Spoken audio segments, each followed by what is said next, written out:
విజయ్ మామ అనుకుంటా తమిళనాడులో కొందరు పిల్లలు వచ్చి రాని మాటలతోని కూడా దళపతిని ఫోన్లల్ల దగ్గరికి వెళ్ళే చూసుకుంటా సంబరపడుతుంటారు. అసలు ఎలక్షన్లు అంటే ఏంటివి, ఎమ్మెల్యేలు ఎంపీలు అంటే ఎవరు అని ఏం తెలియకున్నా గానీ టీవీకే గెలవాలని టీవీలకు అతుక్కొని పోయిరు. విజయ్ సీఎం అయిందని తెలిసే వరకల్లా సీటీలు కొట్టి డాన్స్లు ఆడుకుంటా సంబరాలు చేసుకున్నారు. అసొంటి కుట్టి ఫ్యాన్సే ఇలా విజయ్ పేరు మీద ఎక్కిలు పెట్టి ఏడుస్తారు ఇట్లా పాపం.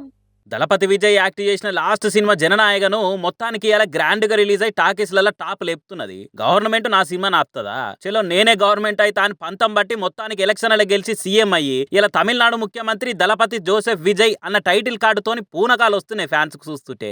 ఇక టాకీస్ల కాడ కటౌట్లు, డాన్సులు, పటాసులు, సంబరాల వీడియోలు, ఫోటోలే ఏడ చూసినా గనిగా టీవీలా, ఇన్స్టాలా, యూట్యూబ్లా, ట్విట్టర్లా అన్నిట్లా ఇవే అలచల్ చేస్తుండే వరకలా విజయ్ అంటే మస్తు ఇష్టపడే కుట్టి ఫ్యాన్స్ కూడా సినిమా చూడబుద్ధి అవుతున్నది పాపం. కానీ సెన్సార్ ఏ సర్టిఫికేట్ ఇచ్చే వరకల పోరలు పోలే కుట్ట అయింది. ఈడ చూడు ఓ పిల్లగాడు ఏడ్చుకుంటా ఏ తీరుగా అడుగుతున్నాడో. விஜய் படத்துக்கு ஒண்ணு உள்ள விட மாட்டாங்க தங்கம். எந்த தியேட்டர் போனாலும் விட மாட்டாங்க தங்கம். 18 வயசு ஆனாதான் உள்ள விடுவாங்களாமா. உனக்கு எத்தனை வயசாச்சு? 3 వయసు దాని ఆగుదే. 18 వయసు ఆనాదా ఉళ్ళ విడువాంగ. ఈ 3 ఏళ్ల పోరాడుండి నన్ను తీసుకుపోరి విజయ్ మామ జననాయకన్ సినిమాకా నడుస్తుంటే మాకు కూడా ఇంట్లో అందరం కలిసిపోవాలనే ఉందిరా.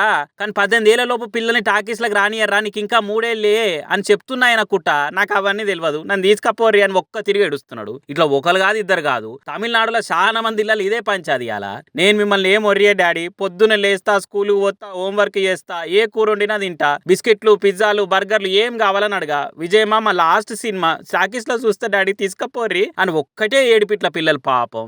పిల్లల్ని చూస్తుంటే తల్లిదండ్రులకు కూడా బాధనే అవుతున్నది. కానీ వాళ్ళు ఏం చేస్తారు, అరే నిన్నిడిచిపెట్టి మేమైనా పోయి చూస్తున్నాంరా, పిల్లల్ని రానియర్ రాని ఎంత మొత్తుకున్నా అయినా కుట్ట వల్ల ఎడుస్తారు ఇట్లా. కానీ ఏ మాట కామాటే ఉన్న హీరోలు అందరిలా విజయ్ కి బుడ్డ పోరాలున్న క్రేజ్ ఇంత అంతా కాదు. మరి అంబాడు కూడా రాని పోరని కాంచి అందరి పిల్లలు విజయ్ మామ దళపతి అనుకుంటా ఫోన్లల్లా, టీవీలా, పోస్టర్లల్లా ఏడగానొచ్చినా మురిసిపోయి చూసుకుంటా ముద్దులు పెడుతుంటారు. ఆఖరికి కార్టూన్ చూసే ఏజ్ ఉన్న పిల్లలు ఇలా అసెంబ్లీ మీటింగ్లు చూస్తుర్రంటే విజయ్ వల్లనే కదా ఇదంతా. మరి అంత ప్రేమగా చూసుకునే విజయ్ ఆఖరి సినిమా ఒక్కసారి టాకీస్ లో కల్లారా చూడాలని ఆ పసి మనసులకు కూడా ఉంటదే పాపం. మరి ఇక థియేటర్లో మిస్ అయినా కానీ రేపు టీవీలో, ఓటీటీలకు వచ్చినాక చూసి దళపతి కచేరి అనుకుంటే డాన్సులు ఆడతారు కావచ్చు పోరిగా. అందంగా ఉండే అబద్ధం కన్నా నిప్పసొంటి నిజమేనయ్యం చెప్తే సొంత పాటోళ్ళకే సుర్రుమని కాలుతుండొచ్చు గాని అన్నదాతల ఉసురు దాక్కుంటూ ఉండది అనుకున్నాడో ఏమో. మరి కుండబద్దలు కొట్టినట్టు మంది ముందల్నే ఉన్న వాస్తవం చెప్పిండి ఇట్లా కడియం సారు. మరి ఇంతకు నీళ్ళ ముచ్చట మీద చెప్పిన నిప్పసొంటి నిజమేంటిది అని అంటే, కుల్లనే ఉన్నది చెప్పాలి, వాస్తవాలు మాట్లాడుకోవాలి. ముసుగుల గుద్దులాటెందుకు అని అనుకుంటా నీళ్లు పంటల ముచ్చట ముంగటేసుకొని కడమ కాంగ్రెస్ లీడర్ లెక్క కవర్ డ్రైవులు చేయకుండా కరెక్ట్గా ఉన్న కథ ఇది అని కడియం సార్ ఏం చెప్పుకొచ్చిండో ఓసారి. నేను మీకు నీళ్ళు ఇస్తాను, హామీ మీద మీరు పొలం వేసుకుంటే 1 నెల తర్వాత 2 నెలల తర్వాత నీళ్లు రాకపోతే అది ఎండిపోతే నన్ను శాపనార్థాలు పెడతారు. నేనేమంటానంటే సాధ్యమైనంత వరకు ఏదైనా ఆరుతోడు పంటలు వేసుకోండి. ఇంత మక్కలోనో, ఇంత పెసల్లో, ఇన్ని కందులో, ఇంత సజ్జనో, లేకుంటే పొద్దు తిరుగులో ఏదో ఒకటి వేసుకోండి. లేకుంటే పొలమే వేసుకోవాలనుకుంటే కొంచెం ఇంకొక వారం 10 రోజులకు సమయం ఉంది, మన అదృష్టం కలిసి వచ్చి వర్షాలు మంచిగా పడితే పొలం వేసుకోండి. కానీ తొందరపడి ఆగం కావద్దు. నేను నీళ్ళు ఇచ్చే పరిస్థితిలో ప్రస్తుతం లేను, నా ప్రయత్నం అంతా చేస్తున్నా.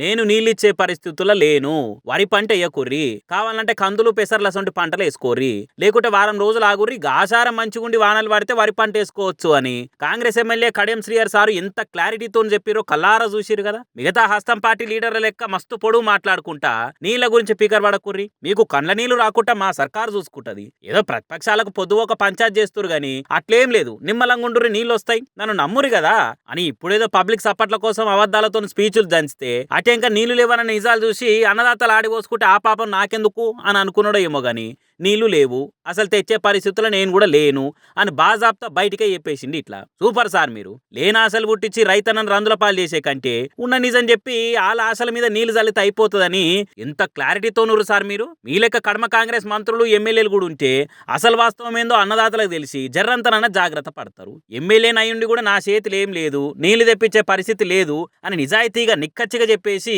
ఓటేసి గెలిపించిన జనాలకు ఉన్నమాట చెప్పేంత ధైర్యం చేసిరంటే మీరు సూపర్ సార్ అనుకుంటా కామెంట్ కామెంట్లు వేస్తారు కడియం మాటలేన జనాలు. అయ్యా పవర్లో ఉన్న పార్టీ లీడర్లారా మంత్రులారా ఖుద్దు మీ పార్టీ తరపునే మాట్లాడుకుంటా అవు నీళ్లు లేవు తెచ్చేటట్టు కూడా లేదని మాట్లాడుతున్నాడు ఓ దిక్కు. ఇదే మాట ప్రతిపక్షాలు చెప్పి ఇట్లా చేస్తే నీళ్ళు వస్తాయి, ఈ ప్రాజెక్టు కాడ గిన్ని మోటార్లు చాలు చేస్తే తిప్పలు తీరుతాయి ఆ నిగరంతో చెప్తే వినిపించుకోకుండా మీదికెళ్ళి అలానే తిడతారు. మరి అపోజిషన్ వాళ్ళని తిడితే అన్నదాతల తిప్పలు తీరుతాయా? పక్క పార్టీలను పడని మాటలు అంటే సినుకులు పడతాయా? లేదు కదా. మీతోని కాదు అనుకుంటే బరాబర్ కడియం సార్ లెక్క మా చేతులు ఏం లేదు అననే చెప్పుర్రి. ఎందుకు ఇక మాటలతోని మసిబూసి మతలబు నడిపించుడు అనుకుంటా రైతన్నలు కూడా రఫ్ గానే అరుచుకోబట్టిరు కాంగ్రెస్ కథలు చూసి.